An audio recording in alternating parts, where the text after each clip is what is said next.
suivi par les financeurs et on peut avoir une réponse relativement rapidement. Et puis, deuxième logique, c'est la logique appel à projet, qui est de plus en plus prégnante quand même, puisque l'ensemble des financeurs sont un petit peu orientés là-dessus. Sur les fonds européens, la Commission européenne pousse également beaucoup sur cette logique-là, appel à projet. Donc, on va être plutôt dans ces cas de figure. Appel à projet veut dire cahier de charge déjà délimité par le financeur, une date fixe pour déposer le dossier et évidemment un classement des meilleurs parmi les meilleurs. Donc pour cela, il ne suffit pas d'être bon, il faut vraiment être dans le top. Voilà, donc ça c'est les deux logiques qui coexistent. Ensuite, il y a effectivement la possibilité de cumuler des fonds sur un même projet, donc ça vient un petit peu à ce que j'ai dit tout à l'heure sur le cofinancement.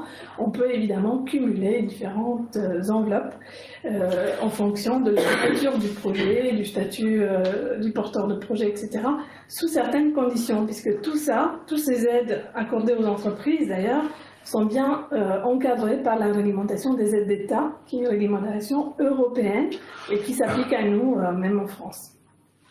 Voilà. Ensuite, dernier point clé, c'est lié aussi au fonctionnement de ces financements. Donc, on reçoit une subvention uniquement sur la base des dépenses qui sont déjà acquittées, des dépenses bien sûr en lien avec le projet. Donc, il n'y a pas forcément toujours, alors il peut y avoir des exceptions, des avances qui sont versées à la signature du contrat de financement, mais c'est plutôt à nous, porteurs de projet, de faire la demande ensuite en fonction des dépenses qui ont été engagées. Donc, ça nécessite évidemment d'avoir une trésorerie suffisante pour pouvoir engager ces projets. C'est un autre point important et voilà, ça vient à dire aussi, vous le verrez par la suite, sur les fonds européens, c'est un petit peu la condition aussi sine qua non. Si on n'a pas de trésorerie, c'est un peu compliqué d'attendre souvent plusieurs mois, voire plusieurs années sur certains fonds pour pouvoir percevoir ces subventions, il faut le dire aussi. Donc voilà, les points clés pour que vous ayez un peu l'ensemble du fonctionnement et puis on essaiera de rentrer plus concrètement dans le détail de ces financements. Alors, on va commencer par donc la première thématique, recherche, développement, innovation, très, très rapidement, et puis après je ferai quelques focus sur quelques dispositifs clés, puisque comme vous l'avez dit tout à l'heure, il y a effectivement énormément de dispositifs. Donc, je n'ai pas la prétention de dire ce matin qu'on va être exhaustif, puisqu'il y a énormément de choses qui existent. Mais voilà, on a essayé de faire une sélection, en tout cas, sur des dispositifs qui sont ouverts sur les mois, les années à venir. Ça va même au-delà de 2023. Pour donner aussi un petit peu de visibilité sur la suite et surtout de bien comprendre un petit peu quels sont les grands, on va dire les grands politiques, mais aussi les grands dispositifs qui existent en France et puis au niveau européen. Donc pour revenir à la recherche, développement et innovation, sur ces thématiques, bien sûr on a pas mal de dispositifs. C'est quoi les objectifs principaux? C'est effectivement de développer l'investissement dans la recherche, au service de la création de savoir. C'est renforcer aussi les coopérations entre les entreprises et souvent les laboratoires de recherche, publics ou privés. Et puis aussi de renforcer la croissance et la compétitivité des entreprises, puisqu'on a de la recherche évidemment aussi dans les entreprises privées. Ces thématiques s'adressent également donc, à tout stade de maturité du projet, projet de recherche-développement très en amont, recherche appliquée, et puis projet plus d'innovation, pour toute taille d'entreprise. Donc là, on parle bien de la start-up, de la TPE, de la PME et des grands groupes. Donc souvent, on peut avoir des types de projets soit portés individuellement par une entreprise, soit collaboratifs, voilà, différents stades. Et en termes de type d'aide, on peut également avoir différentes choses. C'est vrai que dans la présentation de ce matin, on va voir plutôt les aides sous forme de subventions, parce que généralement, c'est ce qui est plus recherché, mais sachez qu'il y a effectivement d'autres dispositifs qui existent, qui interviennent en avance remboursable, en prêt, garantie financière, etc., qui permettent bien sûr aussi d'accéder à ces financements, bien évidemment. En termes de dépenses, sur ces projets de recherche, développement, innovation, évidemment, la dépense, on va dire, La prioritaire, ça va être les frais de personnel. Ça va être les personnes qui vont être dédiées à la recherche, à l'innovation d'un produit, d'un service, etc., qui est développé. Et donc, c'est le temps, évidemment, passé par ces personnes-là. Les coûts d'amortissement, les études de faisabilité, la sous-traitance, puisque la recherche peut être aussi sous-traitée dans certains cas, et puis des frais de marketing ou de communication aussi qui sont liés au résultat éventuellement de la recherche qui aboutit, qui mène à une commercialisation par exemple aussi d'un produit innovant. Alors quelques focus donc, sur quelques dispositifs qui existent actuellement. Et d'abord, je ferai juste une petite parenthèse sur ce qui existe au niveau national. Vous savez, effectivement, après la crise sanitaire, c'était le plan de relance. On en a beaucoup entendu parler du plan de relance. Il a effectivement beaucoup aidé l'ensemble des acteurs, alors publics et privés, en l'occurrence. Il y a eu donc des enveloppes assez conséquentes qui ont été investis dans les industries, dans les entreprises de façon générale. Et maintenant, donc la suite du plan de relance, c'est le plan France 2030. Vous avez peut-être déjà entendu parler. Donc c'est le plan lancé par le président de la République, donc un plan pour les prochaines années qui est doté de 54 milliards d'euros, et qui va vouloir effectivement miser sur les secteurs clés, sur les technologies clés qui vont permettre à la France de prendre une longueur d'avance par rapport au reste de l'Europe et même se placer, on va dire, sur l'échiquier mondial. Alors évidemment, tous les secteurs ne sont pas, on va dire, concernés par ce plan. Ça va être, comme je l'ai dit, dans des technologies innovantes, de rupture, etc. Donc on retrouve l'hydrogène, on retrouve voilà, des choses assez à la pointe par rapport à l'innovation. Mais en tout cas, ce plan va financer beaucoup de projets liés quand même à l'innovation, de façon très générale. Donc c'est pour ça qu'on le retrouve aussi là. Sur ce plan de relance, sur ce plan France 2030, on retrouve aussi les mêmes opérateurs qui vont gérer en fait ces financements, c'est-à-dire des agences de l'État comme l'ADEME pour la transition écologique énergétique. On retrouve aussi la Banque des Territoires, on retrouve la BPI France par exemple. Donc voilà, c'est les mêmes acteurs qui vont gérer chacun sur leur partie en fonction des thématiques qu'ils couvrent et de la cible que ces financements visent. Donc là, on va voir un premier dispositif qui est un appel à projet, du coup, destiné en fait à la réalisation de briques technologiques et de démonstrateurs. Donc ça s'inscrit dans le plan France 2030 et c'est géré par l'ADEME, donc l'Agence de la transition écologique. Et ça finance donc des projets d'innovation qui permettent d'accélérer la mise sur le marché de technologies ou de solutions ambitieuses pour la décarbonation de l'industrie. Alors la décarbonation de l'industrie, c'est aussi une thématique phare. Ça a été déjà dans le cadre du plan de relance, mais ça continue donc sur France 2030 puisqu'on est vraiment dans ces objectifs-là de réduire les consommations, de gagner en efficacité énergétique, de décarboner les procédés, la chaleur, le froid, capter, stocker et transporter le CO2. Sur ce autre point important, sur France 2030, vous allez voir tout au long de la présentation, il y a le dispositif, les assiettes de dépenses minimales qui sont concernées, c'est quand même des tailles de projets assez importantes. Donc là, pour le coup, c'est 1,5 million de dépenses minimales. Donc le coût du projet doit être de au moins 1,5 million d'euros. Et 300 000 euros par partenaire s'il s'agit d'un projet collaboratif, donc entre plusieurs entreprises et éventuellement des partenaires de recherche. Donc deux volets sur cet appel à projet.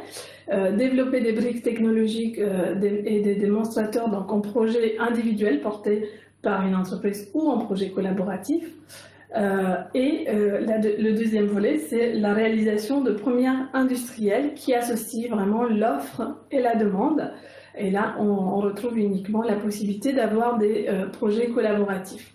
Alors, vous voyez que sur ces projets-là, de recherche, développement, innovation de façon générale, ce qu'on regarde beaucoup dans la sélection des projets, c'est, on parle de l'échelle TRL, c'est l'échelle de maturité technologique qui va être demandée pour pouvoir intégrer ce type d'appel à projet ou de dispositif. Donc vous voyez que là, en l'occurrence sur cet appel à projet, on est sur l'échelle TRL au niveau 6, donc c'est des minimum 6, c'est des projets qui sont en démonstration. Donc on a déjà passé la phase de POC, etc. Et on est vraiment sur la démonstration donc en environnement réel. Donc vous voyez que sur ce dispositif, il se clôture effectivement en avril 2023. Alors, c'est ouvert en continu avec plusieurs dates de relève. C'est un peu la spécificité aussi de certains financements qui permettent en fait de faire une sélection des projets finalement au fil de l'eau. Donc les projets peuvent être déposés et puis l'ADEME instruit ces dossiers au fil de l'eau et sort tous les 3 mois effectivement une liste de lauréats. Donc ça veut dire aussi que l'enveloppe peut être consommée avant avril 2023 et bon, à ce moment-là, le dispositif sera clos. On peut intervenir en cours de route ou on attend la fin? Oui. Oui, c'est ça. Vous dites ici que là, ça s'adresse par exemple à des projets qui finalement sont déjà assez avancés, ou en tout cas on a passé la partie, l'étape de troc du concept. Juste avant, vous expliquez que l'une des principales caractéristiques de ces subventions publiques, c'est qu'il faut en être au stade de l'inactivité. Du coup, je suis un peu perdu. Oui, alors ça veut dire que les dépenses qui sont liées effectivement à la phase après le niveau 6 ne sont pas encore commencées. D'accord, donc ça veut dire qu'en réalité, mais là, dans le cas présent, dans cet appel à projet, on s'adresse quand même à des entreprises qui ont déjà finalement engagé de l'argent et des travaux. Mais on ne pourra pas revenir en arrière, c'est-à-dire on ne pourra pas financer ce qui a été déjà fait. Oui, d'accord, d'accord. Parce qu'on est dans le cadre d'un appel à projet. C'est la différence entre ce qu'on vous a dit tout à l'heure entre les fonds structurels qui vont accompagner le financement de vos projets de 2021, enfin de 2022 jusqu'à 2027, donc l'enveloppe de la région de France, l'enveloppe de l'État français, l'enveloppe de Bruxelles jusqu'en 2027, et puis vous avez des enveloppes qui vont être réservées sur des appels à projets. Les appels à projets, l'État dit à ce moment-là, voilà, pendant une certaine période, si vous avez des projets, même s'ils ont déjà été entamés, on peut vous les financer. Voilà. Donc c'est la différence entre voilà, c'est la particularité, la complexité de l'organisation des fonds européens aujourd'hui en Europe, c'est-à-dire qu'il y a à la fois des appels à projets et puis les fonds structurels. Voilà. D'accord. Si on était dans une enveloppe, si aujourd'hui vous avez un projet sur ce type de sujet sans appel à projet, là il faudra que vous soyez en amont, c'est-à-dire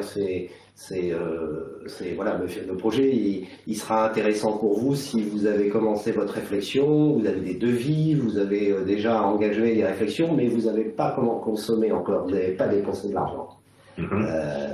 Là, dans ce cas-là, on est dans un schéma un petit peu différent. De toute façon, tout est question effectivement du phasage du projet. Hein. Donc un projet, il s'étale effectivement dans le temps et on voit bien que les dispositifs de financement, et vous allez le voir tout au long, s'adressent vraiment à des phases de projet. Donc il y a certains dispositifs qui ne vont pas financer l'industrialisation, mais qui vont financer plutôt le prototype, et puis d'autres à l'inverse. Il ne faut pas se tromper de dispositif, et il faut taper à la bonne porte. Voilà. Alors ensuite, on continue donc sur un autre dispositif qui s'appelle InnovUp, que vous connaissez peut-être, c'est un dispositif de la région Île-de-France qui permet d'accompagner les entreprises donc, de la région, donc voilà, différentes tailles d'entreprises dans des projets de recherche, développement et innovation à toutes les stades de maturité. Alors, l'intérêt de ce dispositif, c'est qu'effectivement, il est ouvert, il n'est pas sur un domaine en particulier, un secteur d'activité, comme c'était le cas de l'appel à projet précédemment. Et donc ça permet effectivement de faire quasiment la même chose, donc des innovations de produits, même c'est plus large, les études de faisabilité technique aussi, du développement de prototypage, et puis l'expérimentation en conditions réelles avant la mise sur le marché. les mêmes typologies de dépenses éligibles, donc je ne vais pas forcément les repasser en revue, et des taux d'intervention qui sont en fonction de la taille de l'entreprise. Donc là aussi, c'est un peu au cas par cas, avec une aide maximale de 500 000 € sous forme de subvention, où on peut avoir aussi des avances remboursables sur ce type de dispositif. C'est un dispositif au fil de l'eau.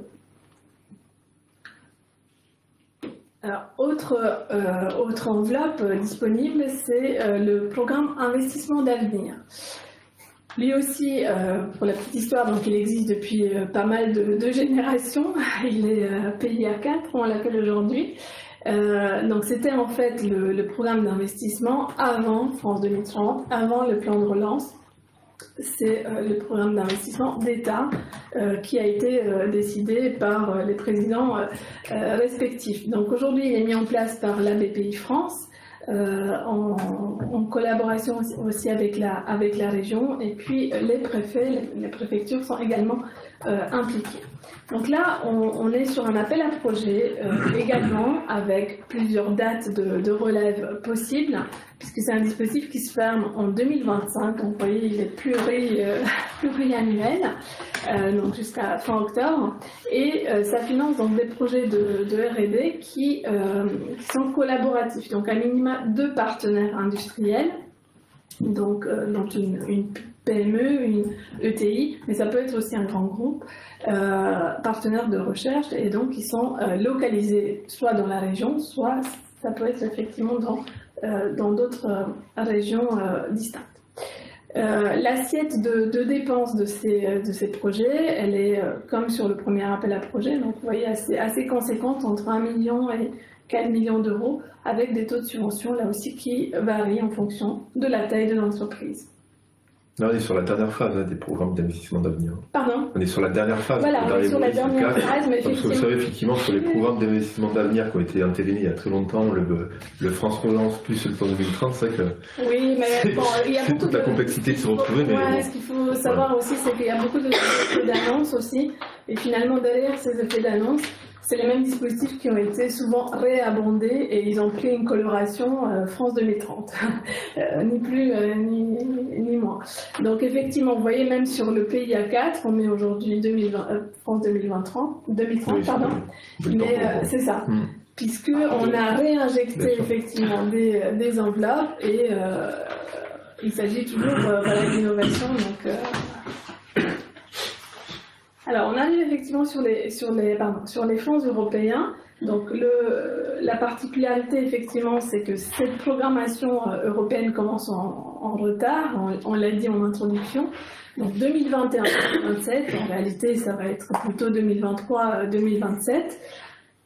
Même si on a la possibilité formelle de revenir au 1er janvier 2021 pour la prise en compte des dépenses, ce n'est pas possible si vous avez bien retenu, puisque vous êtes dans le secteur concurrentiel et donc la règle d'incitativité n'est pas respectée. Donc pour vous, en l'occurrence, ce sera difficile de faire marche arrière, et donc ce sera plutôt pour les projets à venir.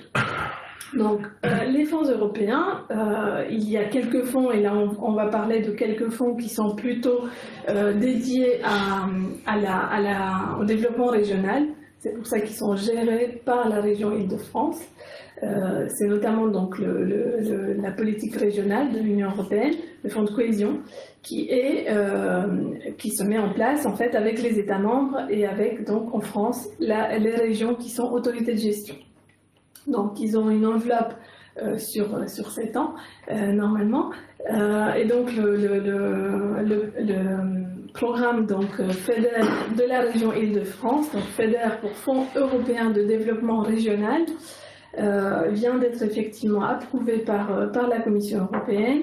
Ça représente un petit peu plus de 400 millions d'euros pour les 7 prochaines années. Alors vous allez dire, c'est rien à côté de ce qu'on a vu sur France 2030 et sur d'autres dispositifs. Mais effectivement, c'est ce que je voulais aussi vous faire voir, que c'est pas des masses finalement très, très importantes quand on compare aussi au reste de ce qui existe.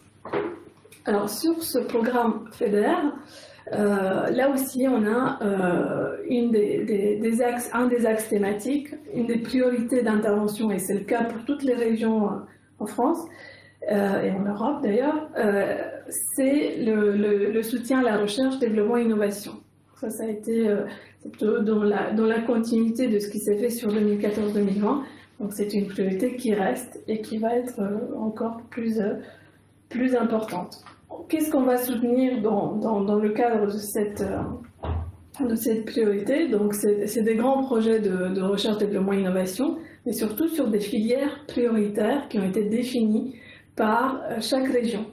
Et donc pour l'Île-de-France, on a effectivement sur 4 domaines d'intérêt stratégique, donc l'éco-construction, la mobilité durable, l'industrie de la donnée et la santé. Ce sont les 4 thématiques 4 secteurs d'activité, voilà, qui sont assez larges, et qui vont finalement, les financements vont être fléchés sur ces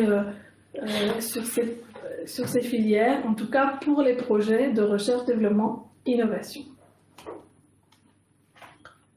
Je reviens juste en arrière, donc à la fois les projets de recherche, développement, innovation, des PME notamment. Il faut savoir que pour les fonds européens, c'est la PME, la TPE, la PME, qui est vraiment la cible, on va dire, de ces financements. Dans certains cas, on peut aller sur l'ETI, mais voilà, ça va être assez exceptionnel. J'ai une petite question. Est-ce que ça finance aussi les recrutements? Ou est-ce que c'est bien sûr Okay. Non, voilà, le recrutement, c'est aussi, alors, c'est pas forcément le coût du recrutement, ça va être le temps de cette personne qui va être aussi dédié à un projet de recherche, à un projet d'innovation, donc ça revient au même. Okay. Tout à fait. Donc sur cette priorité, projet collaboratif, projet porté aussi par des entreprises individuelles.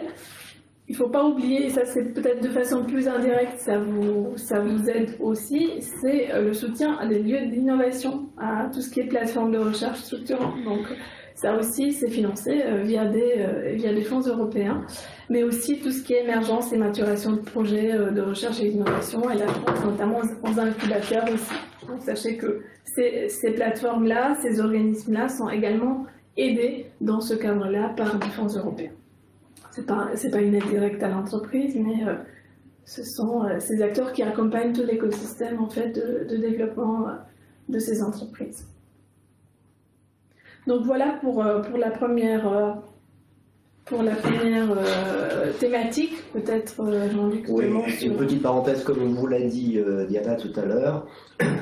La subvention européenne, la subvention nationale ou européenne que vous allez chercher pour financer votre projet, elle ne va pas suffire à financer l'intégralité de votre projet. Vous en avez conscience, donc il va falloir que vous trouviez des sous ailleurs, comme on dit. Hein. Donc cette petite slide pour vous rappeler que en complément des financements publics, de la recherche de fonds, vous avez aussi un dispositif en France qui est exceptionnel, qui est lié à la fiscalité de l'innovation, de la recherche, qui est le crédit impôt recherche ou le crédit impôt innovation. Ces deux dispositifs sont aussi des financements publics donnés par l'État. On est dans un schéma un peu particulier. Le crédit impôt recherche est un fantastique dispositif. C'est le meilleur aujourd'hui dispositif fiscal qui existe en France, qui est copié dans la plupart des pays européens, qui vient d'être mis en place aux États-Unis, qui existe au Canada, qui existe au Brésil, au Portugal, en Espagne, en Grande-Bretagne, en Allemagne, etc. C'est un fantastique dispositif qui a vocation à financer aussi votre activité de recherche et d'innovation. Donc on vous parle de ça parce que parfois on fait des études pour un certain nombre d'entreprises pour savoir est-ce que l'entreprise a tout intérêt à commencer par mettre en place du crédit impôt recherche ou du crédit impôt innovation avant de lancer une recherche de subvention ou vice versa. Les deux peuvent être complémentaires, bien évidemment, sous certaines conditions. On ne va pas rentrer un peu dans le détail, mais en tout cas, il était intéressant et important pour nous de vous rappeler que il y a aussi des dispositifs fiscaux qui existent en France et qui sont dédiés aux entreprises comme les vôtres, notamment les jeunes filles, les jeunes entreprises innovantes, les start-up, les TPE, les PME. Voilà. Et puis bien entendu, il va falloir aussi que vous ayez soit des fonds propres, soit aussi l'appui de vos banquiers, de vos organismes financiers, la BPI bien évidemment qui est là aussi pour ça, pour compléter le financement de votre projet. J'ai une question. Par rapport au crédit d'impôt, c'est pareil, ça vient après coup parce que c'est calculé par rapport à des dépenses qui ont été faites. Non, le crédit d'impôt, il a l'avantage de se tenir plus rapidement parce qu'on est dans un système déclaratif en France. Il faut que tous les impôts se déclarent en France. Vous déclarez votre impôt sur le revenu, même si on vous le prélève, mais c'est le principe de base. Donc le crédit d'impôt recherche, il se déclare au moment où vous liquidez votre impôt sur les sociétés, vous sortez votre bilan. Voilà. Donc si vous clôturez votre bilan au 31 décembre, vous allez établir votre gaz fiscal fin avril, et à ce moment-là, il va falloir déclarer votre crédit d'impôt. Donc il y a un décalage de 4 mois par rapport à l'exercice précédent, et le crédit d'impôt recherche, il finance à posteriori les dépenses que vous avez consacrées pour la recherche et l'innovation. Et quelles sont, donc c'est une grosse salade, le crédit d'impôt recherche. Dans cette salade, excusez-moi l'expression, on y met quoi? Vos salaires, les charges sociales, tout ce que vous avez utilisé pour financer, pour travailler sur la recherche, votre ordinateur, la table, les locaux, voilà. Donc on y met tout ça là-dedans. Et c'est un crédit qui est remboursé. Alors, c'est pas comme les. Alors, il est remboursé en fonction d'un certain nombre de spécificités. Pour les PME, au sens de la communauté européenne, il est remboursable immédiatement, en fonction aussi de votre situation fiscale. C'est-à-dire que si vous payez de l'impôt sur les sociétés, il va être déduit automatiquement. Si vous ne payez pas d'impôt sur les sociétés, vous allez demander le remboursement si vous êtes une PME au sens communautaire, c'est-à-dire moins de 250 personnes, moins de 50 millions d'euros de chiffre d'affaires. Voilà, donc vous pouvez avoir le remboursement tout de suite. Voilà. D'accord. Et ça, c'est pour ça que c'est un fantastique dispositif, parce que quelque part, l'État vous finance votre activité de recherche assez rapidement, enfin une partie de votre activité de recherche très rapidement. Ça ira sans doute un peu plus vite qu'obtenir une subvention européenne, encore que, mais c'est pour ça que parfois on regarde, voilà, qu'est-ce qui peut financer plus rapidement votre projet. Les deux peuvent se cumuler sous certaines conditions, bien évidemment, parce qu'on ne peut pas avoir le beurre et l'argent du beurre, c'est-à-dire on ne peut pas mettre à la fois tous les mêmes salaires côté subvention et les mêmes salaires côté recherche ou innovation. C'est un peu complexe, mais bon, il y a des calculs à faire. On ne peut pas faire du double financement sur la même dépense qui est logique. Mais on arrive à cumuler sur certaines conditions. Par exemple, excusez-moi, ouais, je monopolise un peu les questions. Là, moi, par exemple, j'ai fait des dépenses sur un prototype qui m'a permis de tester mon marché, etc. Du coup, là, sur l'exercice de cette année, je peux, si c'est éligible, faire passer quelques dépenses pour le calcul du crédit d'impôt. Voilà. Et sur l'année prochaine, comme j'ai une V2 de ce projet à développer, je peux aller solliciter d'autres solutions, mais pour la V2. Et puis même pour votre V2, vous pourrez aussi bénéficier du crédit d'impôt recherche et ou de l'innovation. Vous avez deux dispositifs qui sont différents et qui peuvent se cumuler. Vous pourrez bénéficier à la fois du crédit d'impôt recherche, du crédit d'impôt innovation. La recherche, on est dans l'état de l'art. La recherche en amont, la feuille blanche, excusez-moi, j'essaie de schématiser, c'est la réflexion que vous avez eue pour votre prototype, pourquoi vous l'avez fait et à quoi il va servir. Et donc c'est ça l'état de l'art, c'est démontrer qu'il y a bien un projet de recherche. L'innovation, on est dans l'innovation pure. Est-ce que votre produit, même peu importe le résultat de votre produit, est innovant sur le marché en Ile-de-France? Alors je suis désolé, je suis un peu le maître du temps. Ici, c'est moi qui ai un mauvais rôle. Alors je sais pas, Diana, je sais pas, encore 3 volets à regarder. Est-ce que sur le deuxième volet, on peut peut-être passer plus rapidement parce qu'on est sur l'industrie. Oui. On pourrait quand même juste glisser une toute petite question pour compléter celle de la. Ah d'accord. Alors très rapide parce qu'on pourra prendre la sur la face parce que on est le 6 décembre, ce qui veut dire qu'on arrive à la fin de l'exercice. Par rapport au crédit impôt recherche, si on voulait par exemple bénéficier de ce dispositif pour l'exercice en cours, est-ce que ça veut dire qu'il y a des formalités à accomplir? Non, vous avez jusqu'au 30 avril à peu près. Jusqu'au 30 avril. Sauf que oui, il faut un peu se précipiter. Parce que sur le crédit impôt recherche, pour terminer, Christophe, après je vais très vite, sur le crédit impôt recherche ou crédit impôt innovation, on est dans un système déclaratif où donc vous avez 3 étapes. Déceler vos projets qui sont éligibles, c'est la partie la plus complexe, la plus difficile. Est-ce que vos projets rentrent dans le cadre de la définition des crédits d'impôt prévus par le législateur? Deuxième étape, il faut les valoriser, c'est l'étape la plus simple. C'est-à-dire, qu'est-ce qu'on met dans cette salade? Excusez-moi, les salaires, les charges sociales, les bâtiments. Les factures de prestataires. Les factures de prestataires, à condition qu'ils soient agréés. Que les prestataires soient agréés par qui? Par le ministère de la Recherche. Ah ouais. Donc ça aussi c'est un autre sujet, c'est pour éviter les abus. Et puis la troisième étape, il va falloir écrire à mémoire l'état de l'art, expliquer à l'administration, si elle vous demande des explications, pourquoi votre projet est éligible au crédit impôt recherche. Voilà. D'une manière générale, il faut écrire une histoire pour le crédit impôt recherche. Et j'en profite pour vous dire que quand on va chercher une subvention européenne, et Diana est parfaitement consciente de la situation, on vit au quotidien, il faut vous raconter une histoire. Demander une subvention européenne, c'est raconter une histoire, c'est raconter votre histoire, votre projet, avec forcément des ingrédients, des spécificités qui sont liées à votre activité, à votre histoire, mais c'est ça le sens du sujet aujourd'hui, c'est de vous expliquer que... Voilà. De manière générale, auprès des organismes et des financeurs, d'ailleurs. Exactement. Tout privé public, il faut raconter une histoire. Si on raconte pas l'histoire. En fait, sa recherche et son développement, ou certaines parties de sa recherche et son développement, un prestataire du secteur privé qui n'est pas agréé par les pouvoirs publics. Votre facteur ne sera pas éligible au dispositif. Mais du coup, faut demander un crédit impôt innovation dans ce cas. On peut basculer sur le crédit impôt innovation. Vous pouvez basculer sur le crédit impôt innovation, mais déjà le crédit impôt innovation est un tout petit peu moins intéressant financièrement. Oui, c'est sûr, mais je veux dire, au lieu de rien avoir s'il n'est pas éligible. Ah oui, dans ce sens-là, oui. Voilà. Après, il faut regarder. Alors, juste parce que là, c'est vraiment le sujet. Mais on reviendra après, si vous voulez. Mais là, c'est vrai qu'on finit la presse et après, on reviendra sur les questions crédit impôt recherche, innovation, qui sont un peu en dehors du sujet, mais il n'y a pas de souci, on pourra en discuter tout à l'heure. Alors effectivement, peut-être on passera un peu plus vite sur le deuxième sujet qui sont les investissements industriels de production, mais bon, pour que vous sachiez aussi qu'il y a des choses qui existent sur cette partie-là.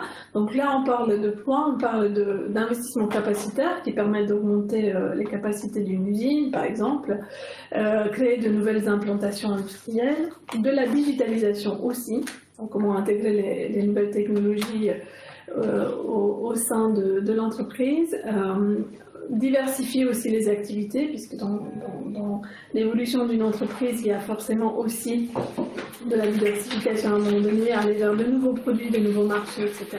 Donc tout ça peut être financé dans différents cas de figure, différents dispositifs qui existent là aussi au niveau national, régional et puis européen.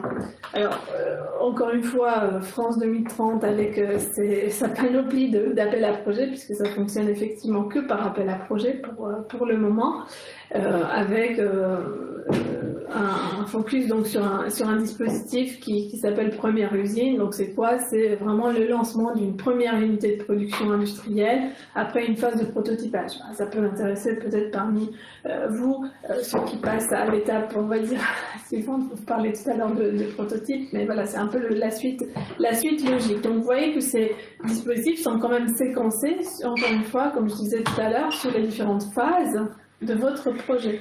Donc il y a des dispositifs qui existent pour chaque étape.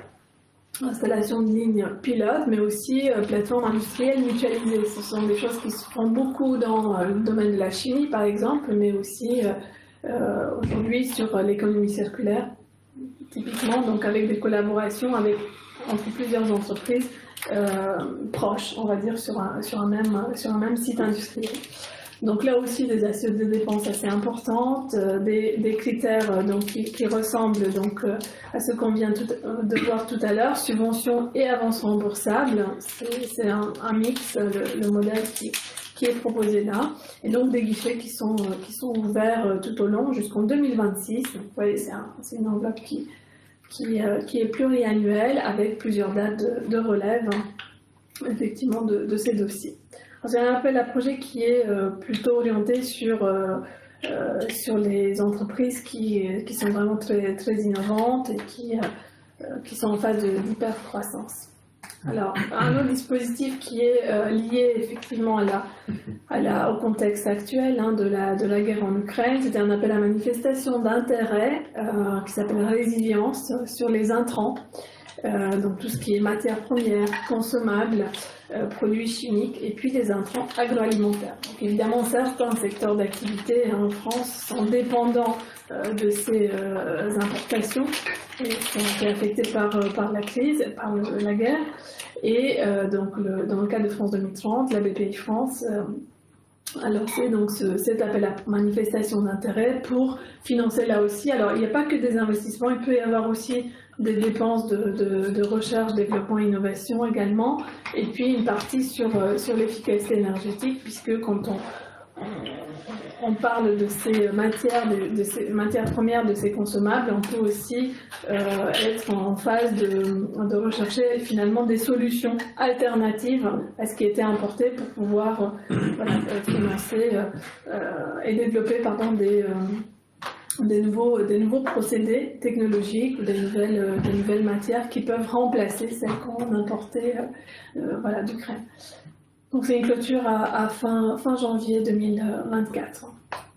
Alors un autre dispositif en région Île-de-France, donc piloté par la région elle-même, c'est un dispositif qui est assez ouvert et qui est peut-être plus intéressant pour vous de façon large. C'est PME Relance. Alors 2022, normalement, il sera reconduit selon nos informations. Il est en cours là, il est ouvert encore, mais il va continuer. C'est un dispositif qui permet en fait de faire beaucoup de choses pour les entreprises, de se développer à l'international, de diversifier l'activité pour lancer de nouveaux produits, services, etc. Mais aussi modernisation des capacités de production et optimiser la chaîne de valeur interne, tout ce qui est qualité, marketing, RH, commercial. Et là, on parle aussi de recrutement, par exemple, ou externe, donc en partenariat externe ou la supply chain. Ce qui n'est pas le cas de TPE pour le coup, c'est voilà, pas de recrutement. Effectivement, mais donc dans PME, on peut faire tout ça. Donc il y a une panoplie de dépenses éligibles qui est assez large. Des prestations de conseil, des dépôts, extensions de brevets, des recrutements, des participations aussi sur des salons, des foires à l'international. C'est appréciable également. Et donc on peut facilement aussi, c'est un dispositif qui est assez facile puisque encore une fois il est géré en région, facile d'accès, donc avec une subvention qui est plafonnée à 250 000 euros jusqu'à 375 si on est dans les zones de reconquête économique. Et donc là aussi pour les investissements, on a des taux qui sont un petit peu différents en fonction de la taille de l'entreprise. Et contrairement à ce qu'on peut croire, PME peut réserver pour les entreprises de plus de 3 salariés. Oui, c'est ça. Oui. Parce qu'en fait, il y a TPE, PME, on a l'impression que PME, c'est plutôt les gros. Parce qu'en fait, la PME, quand la PME vraiment, c'est assez large, la définition, mais effectivement, plus de 3, donc ça concerne aussi les TPE qui peuvent évidemment. Avoir déjà 3-4 salariés. Voilà. Mais la différence entre TPE et PME, c'est pas au niveau du chiffre d'affaires? Si, c'est ça, exactement. C'est chiffre d'affaires et puis nombre de salariés, c'est toujours ensemble. Oui. Vous avez toujours deux critères, chiffre d'affaires effectif. Alors, je continue sur le FEDER, donc les fonds européens, avec le focus effectivement sur la partie investissement, puisqu'on a vu la recherche, développement et innovation tout à l'heure. Les fonds européens en région Île-de-France vont financer aussi donc tout ce qui est accompagnement des PME. Alors là, ça s'adresse beaucoup, en fait, la région a beaucoup orienté sur les acteurs d'accompagnement des PME. Donc on a tout le réseau d'acteurs qui accompagnent l'écosystème des PME qui va être financé lui-même directement par ces financements européens. Mais on a également une partie qui est liée à la transition numérique des entreprises et des administrations. Et là, effectivement, on peut avoir donc tout ce qui est intégration de nouvelles technologies au sein de l'entreprise pour l'aider aussi à optimiser ses performances de façon générale. Alors, c'est assez orienté quand même sur tout ce qui est calcul à haute performance, intelligence artificielle, cybersécurité, compétences numériques avancées. Encore une fois, c'est en lien aussi avec ce qu'on a vu tout à l'heure, la stratégie de spécialisation intelligente de la région Île-de-France, donc qui met en avant vraiment ces thématiques. Bon, on va passer rapidement, en 10 secondes, on peut passer déjà à la série suivante, mais à chaque fois que vous obtenez un financement public, bien évidemment, il va impacter votre compte de résultat, et les entreprises ont tendance à oublier que sur cette subvention aussi, il y a la fiscalité, d'où la nécessité de la regarder aussi, de l'anticiper en amont. Il y a la fiscalité sur les impôts de production qui devient de plus en plus lourde en France, malgré ce qu'on dit aujourd'hui dans la presse et ce que vous entendez dans les médias. Donc tout est lié, voilà. Donc il faut aussi que dans votre cadre de la réflexion que vous avez sur le financement de vos projets, vous intégrez aussi les impôts fonciers qui ont tendance à fortement augmenter en France. Voilà. On continue sur le thème suivant, donc, qui est la production et la consommation durable. Donc là, typiquement, on est dans ce qu'on appelle aujourd'hui de façon très large la transition écologique, énergétique, y compris donc l'économie circulaire, hein, puisqu'elle en fait partie. Et donc, on va retrouver tout un ensemble de projets qui partent effectivement des études de faisabilité, des études techniques, mais aussi tout ce qui permet d'investir pour être plus vertueux envers l'environnement de façon générale. Recyclage, réincorporation des matières premières dans le processus de production, par exemple, décarbonation de l'industrie, on en a parlé un petit peu avant, mais aussi économie d'eau, économie de ressources, de façon générale. Donc là, typiquement, il y a quelques opérateurs aussi qui sont détenteurs, on va dire, d'enveloppes sur cette thématique, dont notamment l'ADEME pour le volet national, toujours dans le cadre de France 2030, avec un appel à projet donc, qui s'intitule le recyclage des plastiques. Donc là, c'est ouvert effectivement à toute entreprise, mais qui va réaliser des investissements, donc soit à l'étape de préparation de la matière première, qui permet d'améliorer la qualité des gisements de déchets en entrée d'unités de recyclage, ou alors des investissements à l'étape de recyclage. Voilà, donc des équipements de production, des études d'ingénierie, des équipements spécifiques, mais aussi tout ce qui permet de suivre, de mesurer, et de suivre, de faire le comptage aussi des consommations d'énergie ou des émissions de CO2. Donc là, on a aussi des projets qui nécessitent d'avoir une certaine surface financière, donc une assiette minimale de 2 millions d'euros, pour des taux d'intervention qui sont compris entre 35 et 55%, avec une clôture en 2023. Alors, pour être un dispositif un petit peu plus léger, je dirais, on a le pendant en fait, donc sur Innovap, hein, toujours en région Île-de-France, le pendant sur la partie transition écologique, donc l'expérimentation, avec la possibilité donc ouverte aux TPE, PME, ETI qui permettent de tester leur innovation en conditions réelles ou sur différents terrains d'expérimentation en région. Donc économie circulaire, déchets, mobilité, logistique durable, voilà, toutes ces thématiques sont ouvertes, donc avec des possibilités là aussi qui sont en fonction de la taille de l'entreprise, des possibilités d'intervention en subvention ou en avance remboursable en fonction de la taille de l'entreprise. Donc là, par contre, sur les dépenses éligibles, vous voyez, il y a aussi une partie de dépenses de l'innovation, il n'y a pas que l'investissement, mais on retrouve aussi donc, des frais de personnel, de l'amortissement, de matériel, etc. Puis des prestations externes. Donc c'est un dispositif aussi au fil de l'eau. C'est voilà, peut-être un petit peu plus facile. D'autres dispositifs de financement existent en appel à projet ou appel à manifestation d'intérêt, là aussi auprès de la région et BPI France. Ils sont ensemble pour instruire ces demandes, c'est-à-dire que la région va instruire plutôt le fond du projet et la BPI France regarde plutôt le plan de financement. C'est leur spécialité. Donc différents appels à projets qui sont ouverts pour 2023, développement des énergies renouvelables électriques, appel à projets innovants porteurs de solutions de rupture, donc là aussi sur vraiment tout ce qui est projet disruptif de process ou de changement d'échelle, et puis innovation et structuration de la filière hydrogène. Donc voilà un peu les thématiques phares qui sont actuellement ouvertes en région Île-de-France. Voilà, donc avec des interventions qui sont similaires en subvention, avec des plafonnements qui sont différents en fonction des appels à projets.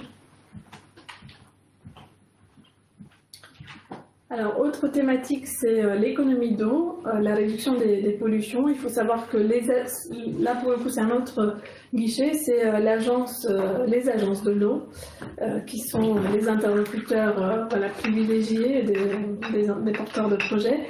Ils interviennent principalement en direction des entreprises, principalement sur deux thèmes, la lutte contre les pollutions et les économies d'eau. Donc avec là aussi des possibilités de se faire accompagner, de se faire financer une partie des études et des travaux qui sont en lien avec les thématiques gérées par ces agences de l'eau. Donc tout ce qui est gestion des déchets industriels mais dangereux pour l'eau, la mise en place de dispositifs d'épuration, les pollutions issues des eaux pluviales, les traitements des boues, etc. Bon, ça s'adresse peut-être aussi un peu plus à des industries, mais c'est ouvert à tout secteur d'activité. Hein. Voilà, avec un bonus qui est offert pour les moyennes entreprises et puis pour les petites entreprises, là aussi le focus est plutôt sur cette taille d'entreprise.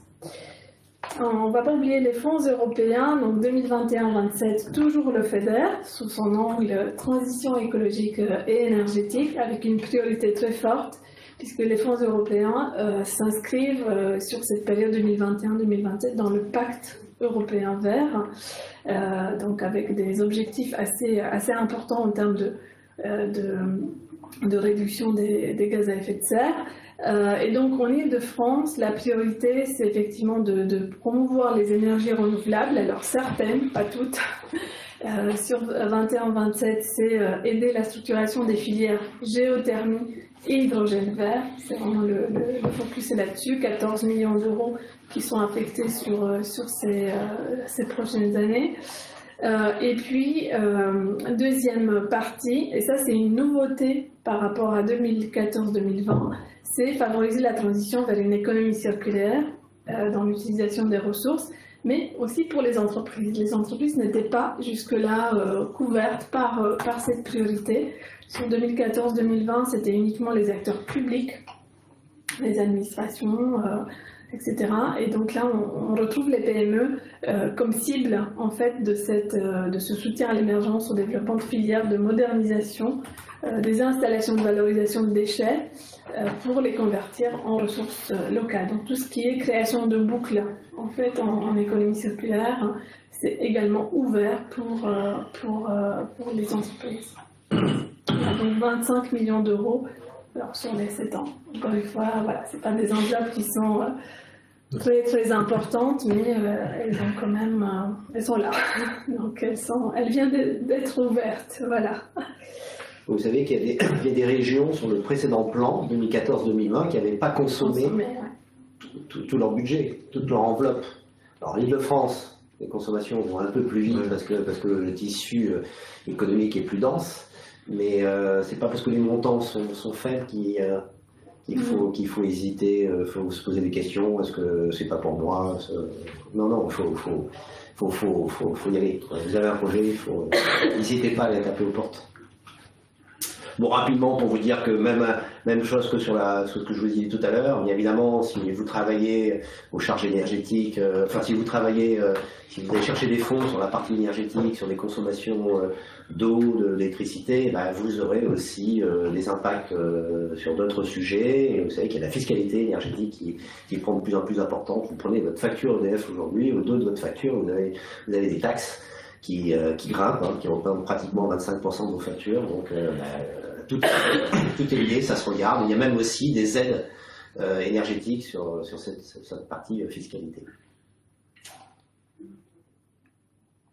Alors, on va terminer avec le dernier thème, donc les ressources humaines. Alors, de façon très, très large, finalement, ce qui va être intéressant pour les subventions sur la recherche de financement, c'est les aides qui peuvent exister effectivement à l'emploi, à la formation ou qui sont relatives à l'environnement de travail.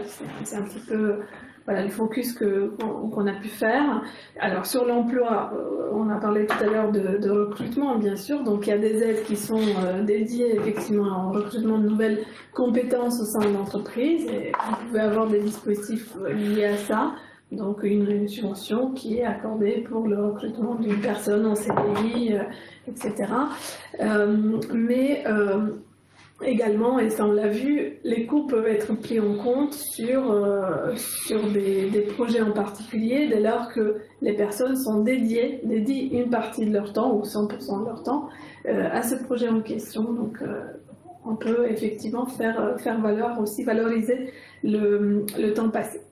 Ensuite, sur la formation, là aussi, il y a des possibilités de soutenir en fait l'ingénierie de formation, la construction de parcours de formation qui soient internes à une entreprise, mais aussi en faisant appel à des prestataires externes. Alors, sur cette partie-là, ce qu'il faut savoir, c'est que les OPCO, donc les opérateurs de compétences aujourd'hui, prennent évidemment en charge ces parcours de formation, etc.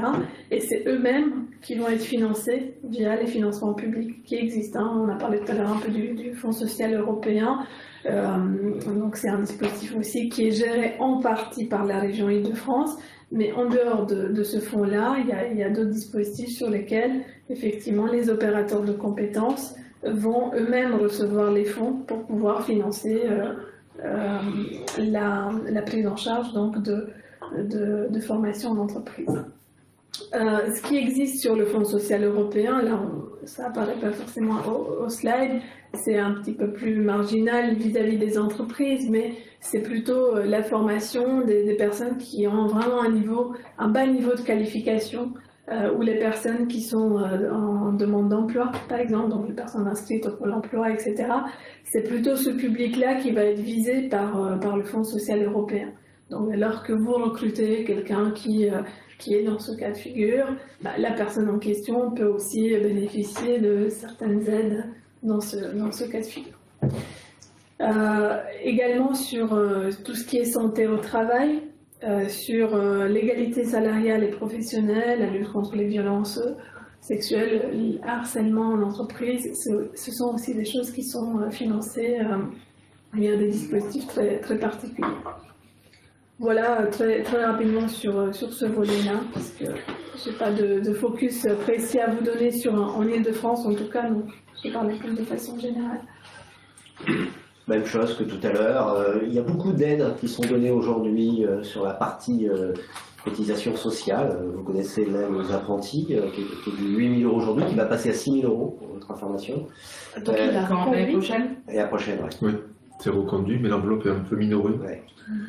Mais ça reste quand même intéressant. Ouais. Et pour les PME qui sont un peu plus importantes, elles oublient qu'il y a aussi des subventions qui sont données pour la prévention des risques professionnels, pour éviter les accidents de travail, les maladies professionnelles, et qui sont des fonds, des enveloppes qui sont rarement consommées. Voilà. Donc il y a plein de dispositifs d'aide qui sont en complément de ce qu'on vient de vous dire. Voilà. Donc c'est toujours un peu la même chose quand vous travaillez sur un projet RH. Il faut que ce projet ait aussi des impacts sur d'autres sujets.